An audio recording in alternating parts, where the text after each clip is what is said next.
Do you know many people are having trouble with activating the heating function on their Friedrich ZoneAire P12SA? Don't worry. In this video, we'll show you how you do this. Let's start. Step 1. Remove and reverse. Remove and reverse the hot and cold air outlet covers from the unit. Step 2. Reinstall air outlets.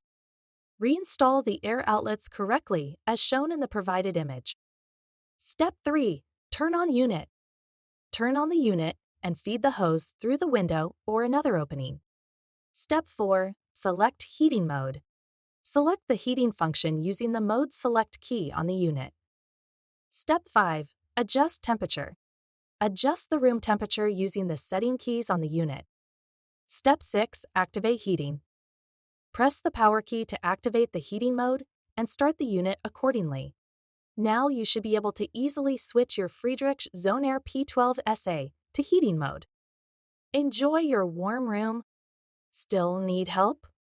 Visit our website for the complete manual. There you will also find questions and answers from other Friedrich users. Did you find this video helpful? By subscribing, you help us continue to answer users' questions.